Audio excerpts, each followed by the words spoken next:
All right, good morning, guys. We are going to get started with our Tuesday talk. We've got everyone here. Welcome. So we've got another installment for everybody, and we're going to be talking about a really fun topic today. It's all about forecasting 2021 trends. So things that we are seeing happening, things that we want to see happen. It's going to be really cool. We've got Anna Richardson from Ana Lucia Events, got Brittany Matthews from Marriott. We have Nathiel. What is it? Natalie. Oh my gosh, sorry. Natalie, so easy. We've got Gail Zur, Florist Fire, my studio mate, Carla of Creative Edge, and Julie is coming in from Over the Top Linen Rentals. So good morning, everybody. Good morning. Good morning. Great. Awesome. We'll do a quick intro. So we'll just kind of go around the stream. I'll kick it off and we'll go over to Anna. So I'm back again hosting Ashley Hammond Photography. I'm based here in Tampa. I've got a studio over on North Howard, and I actually share it with Miss Florist Fire down here, which is really awesome because when she's got, an installation to do, it's covered in flowers. It's pretty amazing. And I've been an ambassador for Empower Events Tampa Bay since the summer. So happy to be here and get everybody cooking on this stream. So let me kick it over to Anna. Hi, I'm Anna Richardson with Ana Lucia Events and based here in Tampa as well. We do weddings and events, social, corporate, everything all throughout the United States, but based in Florida, obviously. I started Empower Events with a few other colleagues here in the Tampa Bay area back in April at the peak of the pandemic. And so we're excited to have you and just kind of continue these conversations that and try to help our colleagues in addition to the grants and things like that we've been able to provide for anybody that's lost their jobs due to the pandemic. So thank you for joining us and welcome. Awesome. We'll kick it over to Brittany. Thank you, Ashley, and thank you, Anna, for the opportunity to be with you all this morning. I'm Brittany Matthews, Director of Sales for the Tampa Marriott Water Street and the brand new JW Marriott Tampa Water Street that just opened up in December, which was really exciting, my second hotel opening, but the first I've ever opened in the middle of a global pandemic. I've been with Marriott Hotels for 19 years, going on 3 years here in Tampa Bay, and I look forward to a really successful 2021 with all of you. So thank you. Awesome. Natalie, come on over. Good morning. My name is Natalie Cadet James. I'm an international event planner and designer based in Miami. Excited to be with these esteemed colleagues and absolutely love this initiative. So thank you for including me. Thank you. All right, Ms. Julie. Hi, everyone. Good morning. I'm with Over the Top Rental Linens, based here in Fort Lauderdale. We've been in Fort Lauderdale for close to 25 years. Very well-known company here. We also have an office, and we do installs in Orlando. We obviously have Katie in Tampa, who couldn't make it today. We have other reps in other cities like Georgia and Tennessee and Michigan, but we ship nationally for many, many, many years, which has saved our lives during COVID. Thank God for that, because we didn't have to rely on just South Florida and Orlando business. So that's been a blessing. I've been in the business over 17 years. I started at Biz Bash, but I've been with Over the Top for 9 years. And I'm excited to, hopefully, if there's time at the end, I'll be able to show you some cool new linens that we have. Ooh, absolutely. Girls love that. Sneak peek, yeah. All right, Carla. Hi, good morning, everybody. Thanks for having me on. I loved it so much last time that I'm back for a second. Carla from Creative Edge Parties. We're based in New York City, but we have been in Florida for the past 5 years, really building our catering presence down here, which has been quite successful. We've done a lot in Tampa, which has been really fun, and we do a lot from Miami all the way to Palm Beach because we have so many of our clients coming down from up north, and I'm just super excited to be here. I love this effort in the terms of really helping the industry and helping people get through this, and so thank you for inviting me on. Awesome. Thanks, Carla. All right, Gail. Hi. Oh, excuse me. Yep, so my name's Gail. I'm the owner of Florist Fire. Like Ashley mentioned, I share a studio with her in South Tampa. I've been a florist for 20 years, and I've had my company for 10. This is my first little get-together since the pandemic, so I'm really excited to see how this all works. So thanks for having me. Yeah. Welcome. Cool. All right, ladies. So I'm going to take myself off, and I'm going to worry about hosting and moderating. So I'm going to jump off here, and I'll jump back in to kind of get the next question going or anything like that. But if anyone wants to take it away with their like prediction, like, does anyone have like a color or like a really clear prediction out there? I do. Go for it. I believe that the way that we're going to actually be presenting food for the very near future, probably for the next 2 years, would be probably no more buffets, and it's all going to be some version of past and some version of very carefully designed passing, where people feel extremely safe that their germs are not intermixing. And we haven't seen that in a long time because the whole industry was going towards these really wild buffets, and now I think we're going to swing back to a different type of food presentation. I agree with that too, because we're seeing that a lot with even conversations we're having with clients. It's more based on, everybody's just nervous about multiple people touching food or, having that type of a thing. Or if we are doing stations, they're being chef attended. So it's really somebody standing there serving. Yeah. But, and probably family style is not going to be all the rage anymore, which I'll be happy to see go. So, well, as florists, I'm sure too that everybody would be happy to see that go too, because it takes up vital space for tablescapes. Right. I'm not sure if this is a prayer or a trend, but I'll say it anyway.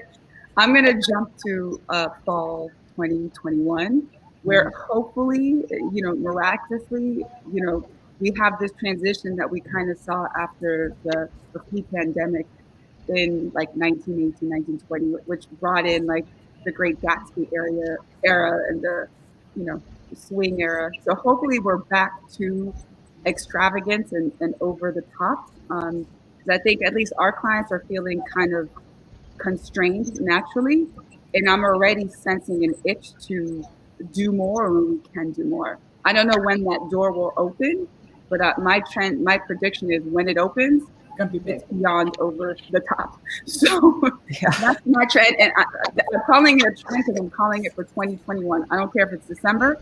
I'm calling it for 2021. Yeah.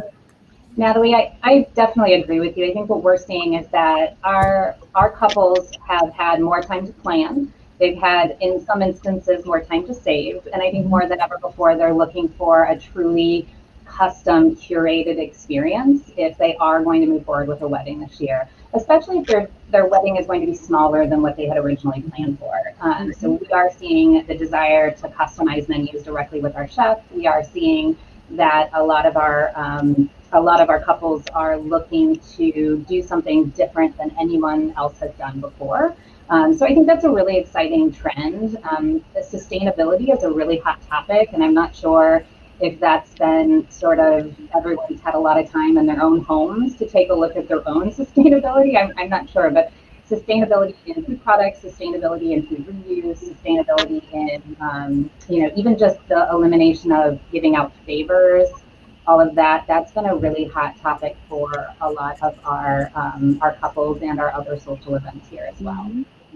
I've also seen, sort of bouncing off that, sustainability, but also really working with smaller vendors and smaller farms, and not using the big corporations from a food standpoint, we're really trying to go to the individuals rather than the huge food vendors, food suppliers, so that we're helping the smaller businesses.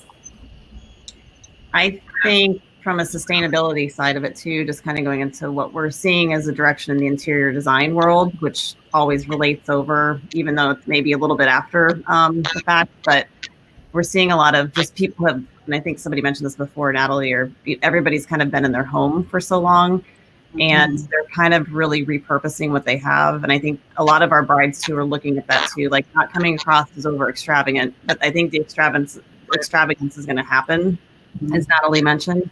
But we do have some brides that are just kind of looking at it as we want it to be comfortable. We want the guests just to have fun because everybody's been so trapped in one space. They haven't been able to travel, you know, the ability to do all these things too. So I think it's the extravagant side of that is going to be more of what that guest experience is going to be at the actual wedding weekend. In some cases where we do like 4 or 5 day events with weddings mostly.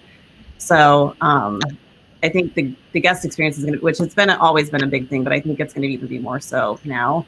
And then the travel component too.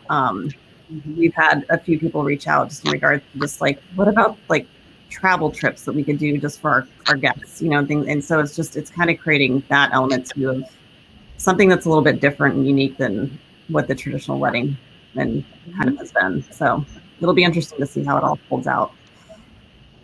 Super exciting for the travel part. Yeah, I think everybody's ready.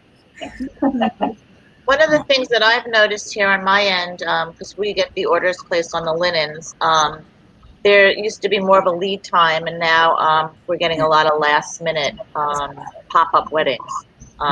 It seems like it's happening every week. I think maybe some of the brides were waiting, and then they didn't want to wait anymore, and I feel it's going to go ahead and do it. It might be not what they first dreamed of, but they're deciding to move forward, and we're getting weekly pop-up weddings. That's been a very big trend that I haven't seen so much before pre-COVID. Yeah, we're getting a ton of last minute also, and I think it's something I've spoken about, but people are so scared to commit, and so they're just doing it the last minute when you know it's safe because things change so rapidly. But I've spoken about this as an industry. If we can continue to make people feel comfortable with thinking ahead, I think that's our job, is to make sure that people can commit to something 6 months down the road, and they can still make changes if the situation changes. And so I think that's something, if we communicate clearly, people will start committing earlier.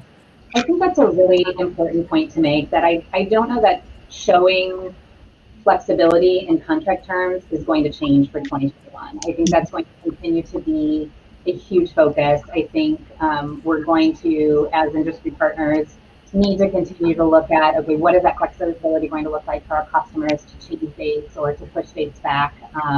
What does that look like for deposits? So flexibility in contract terms, I think it's here to stay for the duration of 2021. I agree. Yeah. Yeah. Well, and I think that, the trend we all know, because it's really been the only option, I think, for a lot of clients, is doing small, intimate weddings because they want to go ahead and get married. Last year, I think it's even going to continue this year too. We had an April wedding that was scheduled that's moved to April of 2023, but we're working with them because they're going to go ahead and do, they're based in London, so it's almost impossible for them to do any travel at all right now. So, but they're going to go ahead and do a civil ceremony later this year, and then they just decided to really wait it out just so all their guests can come. So I think even through 2021, that's going to be a continued thing that we're going to just see. So, and I think, and it's good because I think they're also understanding too that the intimacy of like the ceremony is for weddings in particular. It's meaningful, and then they can have the celebration later, which is great because it still allows the vendors to know that there's something looking ahead when it's safe to do so. So, I'm getting a lot of people that are wanting to know what our policies are during COVID about getting deposits back. Because, 1 minute you're planning, and it could be this week that you're planning your wedding, and then somebody tests with COVID. Many times it's been the groom or the bride.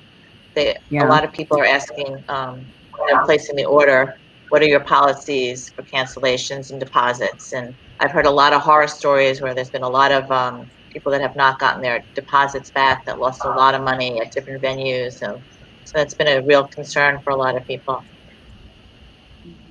Yeah, that's one of the things we addressed. We addressed that really early on so that people wouldn't be so fearful of booking. So we really loosened it up so that if it doesn't happen now, it can happen later, and there's basically no penalty, because that way people are comfortable. Because I think, like Brittany said, I think this is going to last. This cancellation policy is going to last for, I think, several years, because the fear is going to be ingrained in so many people. Right. Good point. Yeah, we've been very flexible with it. So I was just saying, we've been very flexible with cancellations. As long as we didn't custom make anything and it's a couple of days before and it hasn't left our offices. Once it leaves, we consider it an order because we follow the COVID guidelines that everything returned has to be washed, and we launder everything, even our duffel bags for shipping. So, but anything prior to leaving our office, we will fully refund. Are you giving back like just or releasing them from like a final payment if they're canceling, or are you refunding everything? Like, how's that working for most people? Yeah, for me, it was just as long as it hasn't left our warehouse, and it was caught prior, and if there was no custom, we would refund them if it was a COVID related situation. So yeah, we've been flexible about that. Yeah. I know, Gary, you've had some instances where people have changed their plans dramatically. How does that impacted what because you have to order your flowers so early in advance? Like, I'm sure that's logistically been a nightmare. Yeah, it has. And especially not just because of like we order, our wholesalers with the farms have different contracts. So now I'm under, contracts with my wholesalers that I have to, pay. They take a deposit for X amount of dollars when I place an order. So I can't cancel no matter what once that order is placed. So I think communication is key. It's been key for me and my clients. I contact them multiple times to ensure like, this is when I'm ordering. Are we good to go? If, XYZ. So that's pretty much been the key for me, is just communication and trying to get ahead of it if we can. But luckily, knock on wood, I haven't had any issues where I've ordered stuff already and the event hasn't happened. So on our end, our deposits are not refundable, but there is flexibility if we need to postpone. Mm-hmm. So I think, it's a little different in the planning.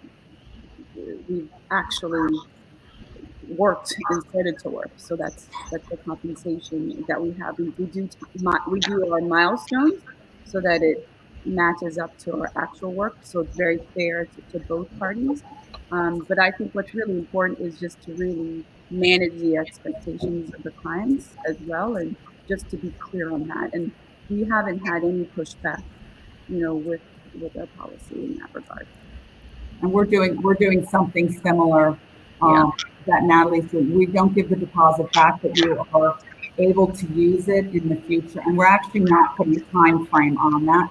And that makes people feel more comfortable. So we will, if we've spent money, if there's been a tasting or whatnot, that will be removed, and the balance they can use. And it really literally doesn't matter if they use it this year or in 2 years, but we're not giving it back because that wreaked such havoc, obviously, for all of us at the beginning of the virus. So that's how we're handling that. And I think the fact that we know we're in a pandemic, the risk is there. All parties know that the risk is there. So I think that's a little different than how it was before, when we had no idea this was going to happen, and that was really a question. Now it really shouldn't be a question. I think anyone's point. Yeah, we do the same thing as Natalie was just saying too, in regards to just, we don't do refundable. I mean, they're non-refundable deposits, but we work very closely with all of our clients and just reschedule. I mean, obviously we don't have a time frame considering that we just agreed to move to April 2023, but it's just the same thing. It's just setting the expectations up front. And we're really kind of talking with everybody at the very beginning too, just like if any new clients are coming through, just saying, this is how we're going to work, just to put yourself at ease. Majority of the vendors that we are working with too are going to work with us, and, things like that too. So we've had those conversations with all the vendors that we work with and our, creative partners. And I think that's the thing too, is just like Natalie said, just setting expectations from the beginning and just making sure everybody's clear and it's very transparent. So I do have one venue vendor that is allowing us to postpone, but within the same calendar year as the date. So that was new and interesting, and I understand it. I'd never seen that before, and that puts a little bit of pressure on my clients, who now, of course, are thinking about the dates and stuff. So it's interesting, and I think just we saw it when we signed the contract, and that's always the most important thing. As long as everybody knows Yeah. what the expectations are. Yeah. Well, right. I mean, for us, it is imperative that we keep what we can in 2021. And so, and this is across all types of events for us, but our focus is to do what we can to clear the path for our customers to feel confident in booking later on in the year. And then, anything that's canceled within 2021 into a future year, we tend to consider that more of a cancellation rebook. It's really case by case in terms of when the program was booked, i.e. was it booked when we knew we were in the middle of a global pandemic, or was it pre-pandemic? I think there's a lot of factors involved. So again, just constant clear communication with customers, and then, helping them understand our motivation to do what we can to keep business in 2021. Makes sense. Julie, are you seeing, or not Julie, I'm sorry. Gail, what trends are you seeing from a floral standpoint in regards to? It's hard to say right now because, like Julie was saying, it's been very last minute. I would say that's the trend right now. Like as of weeks ago, I had nothing in February and March, and now every weekend is booked. So it's kind of, the trend for me has kind of been like, I've had to been on my feet a little bit and just kind of rolling with the punches. But it's definitely a lot smaller, a lot more intimate, but they're the same budget. So that's kind of nice because we can focus on kind of the smaller details and spend more time on, bigger installments. So it's been a wild ride, but right now what's trending for me is just very last minute events. Definitely. I feel like we're experiencing that too. I just had 2 clients yesterday actually just reach out that we've done past events for, and they're like, we want to do a small, and I think they're nervous about thinking out too far just in case something happens, but they know 2 or 3 weeks out they're probably going to be safe. So we've been getting a lot of that too, and we just had 2 for the end of the month where we didn't have anything in January, and now we've got 2 small events at the end of the month too, which is great. I mean, and they're great, and it makes everybody just feel like, just moving forward and trying to keep positive about it. So what are you guys seeing in terms of numbers of guests for wedding? I'm trying to help my clients define what small gathering is, because we don't really have specific guidelines. If we do, I'm not aware of them. So, I've been throwing numbers like 50, 70 out there. They're throwing numbers like 150. I'm like, But I just wonder, just from an industry perspective, what are you guys finding to be smaller gatherings? 50. I think I'd say 50, 60, yeah. Yeah. I mean, Natalie, we do not have any restrictions here in Florida where other states do. And some states are still at 10 or less. So I think for Florida, I mean, that's kind of what we're advising. And if the client wants to think bigger, we always just say, make sure you know how to narrow that guest list down to 50, just in case we need to at some point. Got it. So, but I mean, we've had some guests who are like, we really want to be at 220. And I'm like, okay, I mean, maybe, but right now, just like think, so.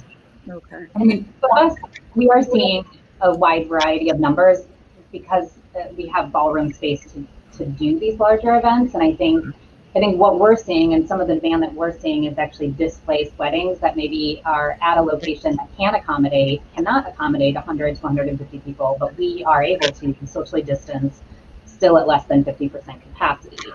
The social distancing and 50% capacity are Marriott guidelines. Those are not, and those are very strict guidelines. Those are not state of Florida guidelines, as you all know. So we still have to follow those guidelines, both in our restaurants and all of our public space, as well as in our ballrooms. But what that means for us is that we're still able to do events that are, upwards of 200 people, if the desire is there.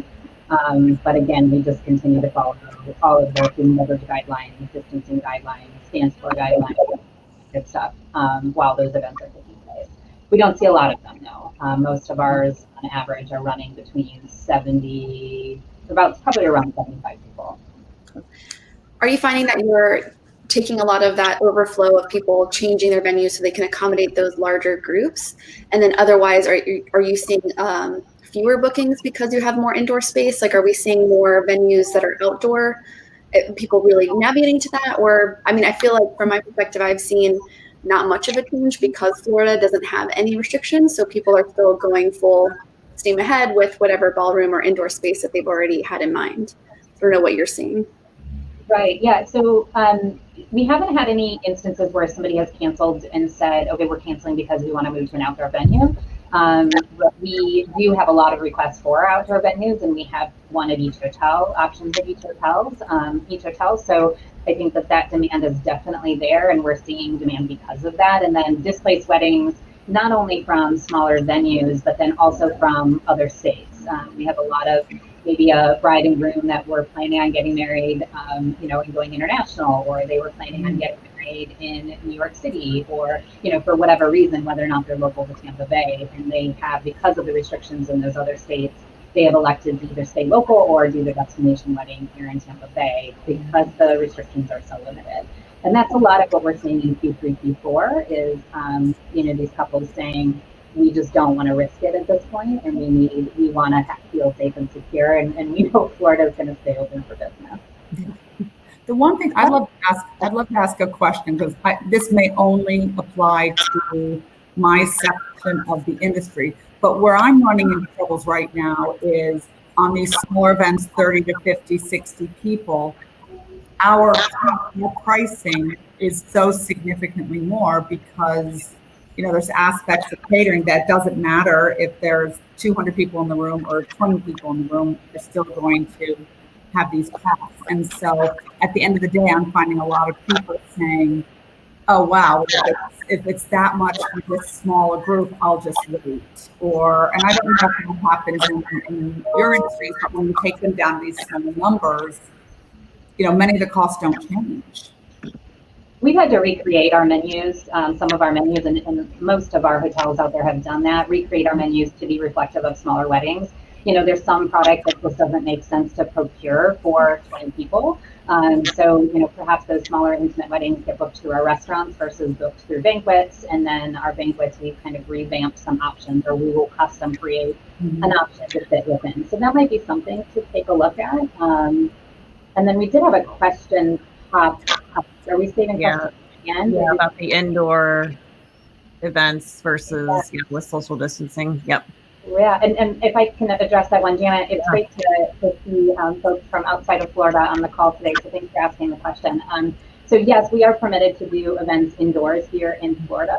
There are a few restrictions in certain public spaces with regards to standing at bars and public dance floors, i.e. at the dance club, something along those lines. But yes, clients are concerned about social distancing, even with our events that we're doing indoors. So I think all of our event venues are very cognizant. In part of that, so we're really dedicated to keeping our staff safe too. So I would say almost all event venues are having productive conversations still in the state of Florida with their customers about social distancing and what that means to them and what our standards and policies are as well. I have a question for everyone in Tampa. With the Super Bowl coming up, right? One of the biggest events ever. What trends are you guys seeing with that coming to the city? Because that could give us a really good indication in terms of where I see, yep, nothing. Nada. I mean, Brittany will probably have more insight on this because they are the host hotel, right? So but as far as we have not, usually we would be approached on stuff. Carla also has done events in the past, and even with it being in Miami last year, and a couple other planners that don't live in Florida that I've talked to, but that do events for the Super Bowl, typically nothing. Yeah. It's really, really weird this year, and it's really sad. So Brittany, I'll let you kind of touch because you know more than all of us. I'm hearing. It's such a catch-22 with being host to Super Bowl in the middle of a pandemic, because I think, really truly Tampa Bay is poised. I mean, we're going to be on a global stage, right? And what a beautiful opportunity to showcase Tampa Bay, because everyone's going to be looking at us, right? All eyes are going to be on the city and how we're executing such an incredible event, in these circumstances. So, I can tell you that we are ready. The NFL is ready. Everyone supporting Super Bowl is ready. There's been a tremendous amount of work put into safety surrounding this event. I mean, I'm wearing a health protocol bracelet today. I'm not able to interact with any NFL staff or be in any NFL space without going through a health screening every single day now, and wearing my appropriate bracelet. So, I mean, that's just the beginning, right? I mean, we're still about 26 days away. So trend-wise, you know, unfortunately for all of our event partners, those type of really exciting, high dollar events that typically surround the Super Bowl, for the most part, won't be happening this year. And I do think if any do happen, they're going to be booked really last minute. They're going to be really small, really focused on just entertaining the very top customers of each individual company.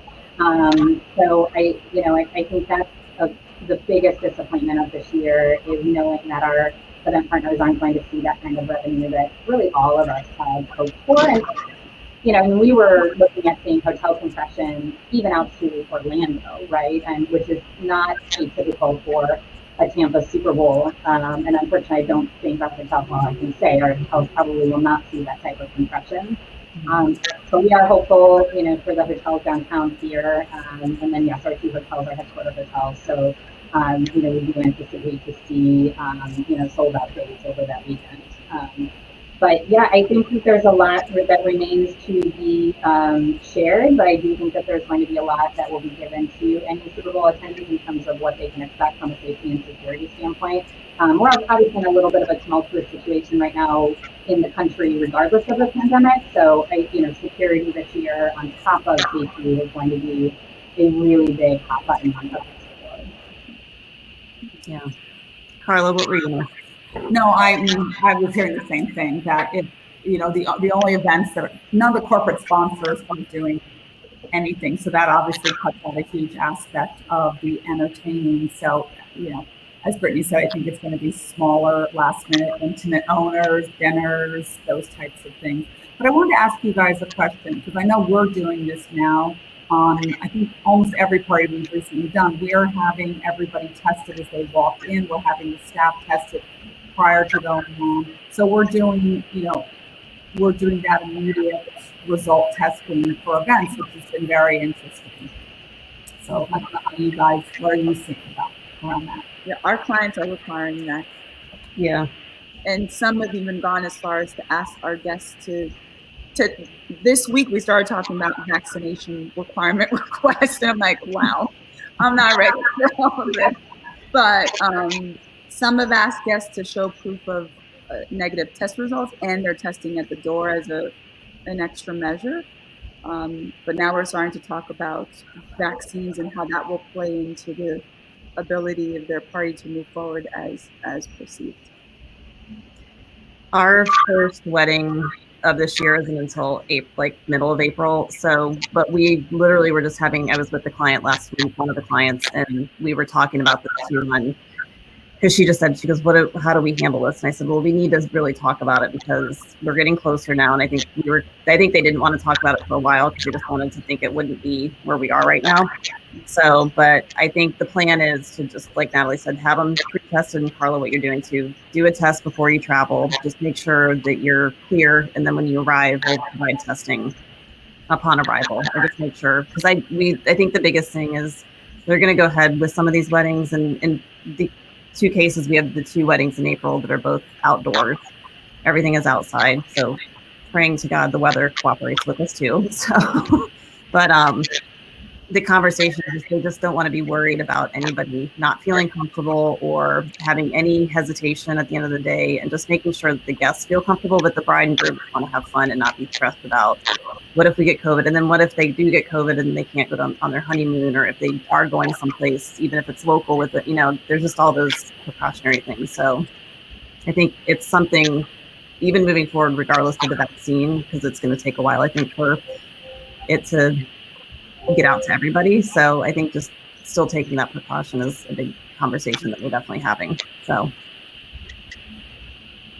yeah. Brittany, are you guys requiring any proof of? So we don't require testing of our staff or our vendors at this time. Now we may have clients or specific customers that have requested for staff testing, and if that's the case, it's done at the cost of the clients themselves, or it's something that is presented optional to our associates that are servicing the event. So we'll just deploy them elsewhere if they choose not to be tested. We haven't had instances of that yet, but we wanted, we have it's corporate, right? We're big corporate companies. We have a lot of guidelines, we have rules and regulations that we follow. Merit International, Merit here in the United States, has partnered with a third-party vendor to be able to provide self-administered testing to event attendees. So that's something that's available really at all of our convention hotels across the country. And I do know there's a lot of events, and PCMA is an association and event that's happening at the Rockies this week, and I do know that is one option that is available to our attendees there. So I do think that is going to be a trend as we continue, as tests become less expensive, more readily available, easier to administer, and easier to get the results. I think that we are going to see that throughout 2020 and maybe for 2021, and then maybe even to 2022, is that just constant testing, and that I hope is something we all can get on board with, right? Because as we know, vaccinations are probably going to take a little while. So anything that we can do to continue to, foster a leadership for government leaders to continue to push to make testing readily available is just going to be a big thing for the industry. And it also makes the staff feel more comfortable, because our staff walks into a party knowing that everybody got tested, or however, what percentage are accurate, but at least gives you a sense of everybody's been tested. And we've had events where, a certain percentage have had it when they show up, and they go right back out the door, and that's very comforting. Yeah. I just realized we might need to ask our bride and grooms to quarantine before their wedding, because really they're the only actors that we need for the act. Yeah. Right. My wedding can go on without me. I've planned that. All of our vendors, we've had our backup plans, but it actually never until this conversation thought about what happened if my bride or groom gets it, because obviously that can happen. So there's enough time for me to think about. That's a good point. It's a good recommendation too, I think, just to make sure that they can show up.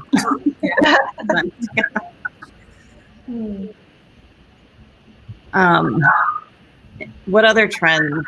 Something I just wanted to mention too, just kind of, I think with all the climate of everything that's going on between like healthcare workers and just overall like political aspects and things like that too, and just showing different support. But something we're seeing in regards to registries, it's kind of a random topic, but a lot of our clients are opting not to do traditional registries, and instead are like really focusing on putting a registry link on their websites or whatever information they send out to their guests too, and just supporting different organizations that they're passionate about.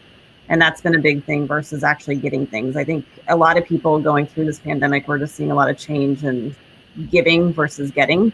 And I think our brides and grooms are kind of thinking that way too. It's just, it feels better for them to know that instead of them receiving some china or things like that too, it's having their guests support some of the organizations that they're passionate about too.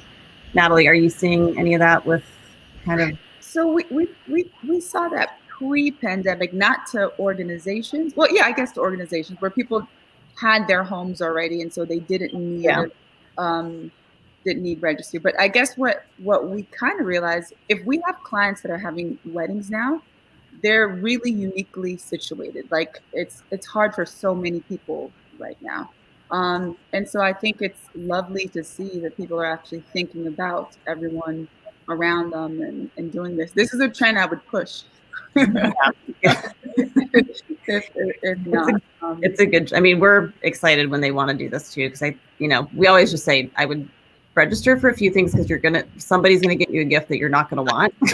So, but if it's important to you, then I think, if there's a charity or an organization that you're really passionate about and you want to support, then use that as your registry instead. So, but we literally have, I don't know, 5 brides right now that are kind of going that direction. And the other thing, I don't know if you're seeing this too, but everybody's into electronic save the dates and like electronic invitations, which is, I feel, and I hate saying it. That blew me away, and that was very uncomfortable when they were so quick to be like electronic. I'm like, it sets the tone. Yeah. I'm a proponent of that. That's a trend that I don't like. I know. I'm struggling with it because I love paper. So I like experiences, and experiences, I'm sorry, it's in your hand and in person. It's great online too. Obviously, we've had to learn experiences digitally, but experiences online. But yeah. And we're seeing that in the corporate world as well, right? Like we're seeing the elimination, and part of that is just, not necessarily wanting to have to stand in line at a registration booth when you get to an event, right? Just to lend itself away, to make sure that we're following social distancing guidelines. But we're seeing a lot less, even just handouts, giveaways, anything along those lines. But yes, I think the e-invites for social events, I don't know that trend is going to go away. I do think, and I think part of that is a sustainability effort as well. Yeah. I think there's a little bit of a distrust in the mail system right now. So I think that might be part of what's lending itself to that. But yeah, I think I would see that might be a mixed bag moving forward. What are we seeing as far as colors this year? I think the Pantone was like bright yellow and gray. Are we seeing that creep in anywhere? Photo shoots. Photo shoots. I haven't done a yellow shoot yet. Convince people that it's an okay combination. Right. I'm struggling with that combination personally, but I'm sure it'll be embraced somehow. And I'm trying. But we're seeing a big focus on just more greenery versus flowers, and I'd love to hear if that's kind of what Gail is seeing as well. But it's really been interesting that brides and grooms are looking for just, again, I keep using the word sustainable, and I guess it's a buzzword anyway, but a lot more of that green type floral, not necessarily more on the floral side. So is that something you're seeing, Gail? Less flowers and more greenery? Yeah, definitely. And I think it's coming also from a point of a lot of my reschedules are kind of changing because they want to save on budget. Which is a pretty big misconception in the floral industry. A lot of people think greenery is so much less expensive, but you don't realize it takes a lot more greenery than floral to fill a big arrangement. But I'm definitely seeing more of like a garden feel rather than, full floral or full greenery. It's kind of like a mix. The last maybe half a dozen weddings I've done have been like 50-50 heavy greenery with, floral mixture, but definitely. So for me, when I design, because I help, guide our clients in that aspect, I either design for how I feel at the moment or how I want to feel. So if it's how I feel at the moment and the client aligns with that, the design's going to be subdued, like a lot more darker colors, mature colors, earthy colors, grounded colors, kind of how I feel now, just in a calm space where I need to be. If it's how I want to feel, and I'm noticing that my want to feel events are later, it is a little bit more bold and bright and so forth. So it truly, truly depends. What I hadn't seen before is this interest in even black as sort of like a negative space color for things, or like dark grays, which I love both. So it's interesting. The great thing is the client really leads it, and everyone's kind of different, but those are the two spaces that I see. And also I'm seeing, which is slightly off the floral topic, but I'm seeing a lot of couples really involved together because they've had so much time at home. Yes. Typically it's like one person shows up and kind of leads. Yes.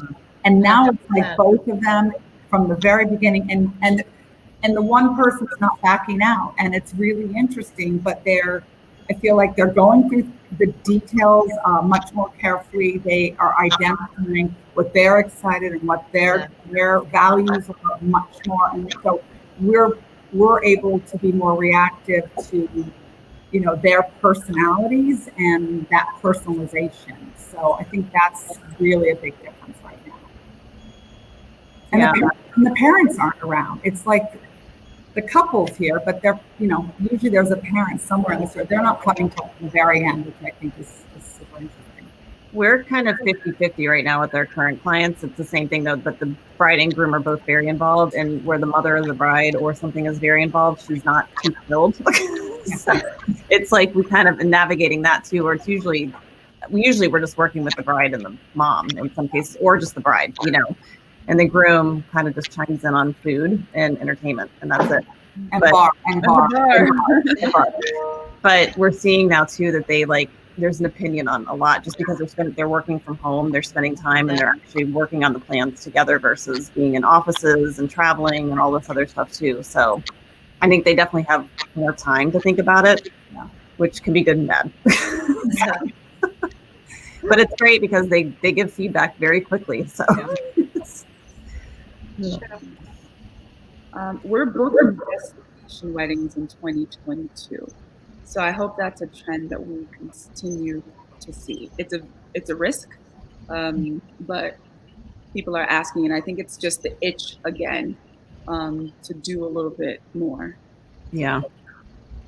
Are we seeing for the guest experience, a lot of fireworks or interesting entertainment, things that haven't been done before?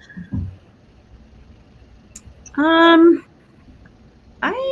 don't know, Natalie. I think people. I don't know. It's everybody's being a little bit. I hate using the word conservative, but I think they're just not quite sure. Mm-hmm. I mean, we do have requests for fireworks and things like that, but I think it's more about the guest experience, and it's even the wedding that we worked on with Carla back in February before all this though too. But it was just a lot of it's continuing to be about presentation and what that experience is with food service or with entertainment. I'm seeing it differently, actually. And that's also because I'm not strictly weddings, but I'm actually seeing people, because it's such a small group and they're trying to figure out how to keep people's attention and how to keep it interesting. I'm seeing people bring in a lot more entertainment, the bartenders with the fire and the smoke. So I'm seeing actually more people adding in, because if you've got a wedding that lasts, 5 hours, and you're not going to have a big dance floor and there's only 50 people in the room, it's going to get a little boring. So they're trying to create activities. Mm-hmm. So I'm seeing a little bit differently. I think the difference, so fireworks specifically, that would almost be showy and having a big party. But in your, in a backyard of an estate, you do everything for the guest experience to be really, really heightened. But there's a fine line. Definitely, 100%. My clients are concerned about how they are perceived during this time, if they're even thinking about putting together a gay. So we do have to be sensitive to that at certain points. Mm-hmm. I wanted to say that one of the things that we're getting a lot, because we make masks, we have fabric and we're making a lot of masks. So we're getting a lot of that being incorporated into the wedding, whether it's the color that what the bridesmaids are wearing or what their colors are. We're creating masks. We're doing a lot of custom. We could do logos, velvet masks, hunter green. Is that like the Swedish? The velvet. Oh, that's cool. Mm-hmm. Velvet's a hot trend. But we're getting a lot of requests. If it's a rustic, if the bride wants to have a special mask. It's also a way of stamping in life what happened during this time of their wedding, of even giving them as favors. So we have any type of mask, from tropical to sequins to velvet to rustic. So that's been a huge incorporation into their wedding. I love it. We've got about 10 minutes or less left in our time together. And I know Julie tempted us with some peeks at some things that she might have back there. So maybe while she's grabbing those, is there anything else anyone wanted to mention or talk about at all? I know, Gail, you did a Halloween party, right? And so they had a lot of different entertainment. Were there any vendors there that you hadn't ever seen before? Oh my gosh, I cannot remember. I don't have my list, but it was a lot of people out of Miami, but they had everyone from fire breathers to acrobats to people on stilts. It was like circus theme. And that was really cool. And what they also did, which we goes back to the beginning of our conversation about food changing the way that we are seeing food. They had everything was served individually. So they still had like a buffet-esque style, but everything was in its own little container that had a lid, and it was really cutely designed. And I just thought, like, wow, that's going to be what we're seeing more and more. I think that was you, Carla, wasn't it? I think that was us. Yeah. Okay. Sorry, I'm so bad. It sounds like the event that we did. So. Okay, then it must have been, yeah. Yeah, super awesome. I loved it. It was super fun. Thank you. That was fun. There you go for entertainment at a party, right? Yeah. Every party day that client has is over the top. Does anybody want to see some linens? Yes. Yeah. I don't want to cut anybody off if there was anything else anybody wanted to add. No. Go ahead. No? Yeah. Okay. Let me know if you could see it. So I don't know if anyone's ever been to our South Florida. This is a new showroom for us. We've been here over a year. But this is our showroom. We do pillows. Amazing. Give you an idea of what we have here. Can everybody see? Yeah. Yeah. So many linens. So many linens, as well as so many napkins. Oh, wow. Yeah. What's most popular now, if there was a genre? I mean, I don't think, like when you talked about the Pantone, we really haven't gotten that far with anybody with Pantone. I think it's just been a continuation of what's been going on last year. Tropical is still very strong. This was a fairly new linen. Can you see it? Mm-hmm. Beautiful colors. Yeah. We've added sequins in neon colors for like after parties, and a few of the colors that go together so you can make a fun, cool party.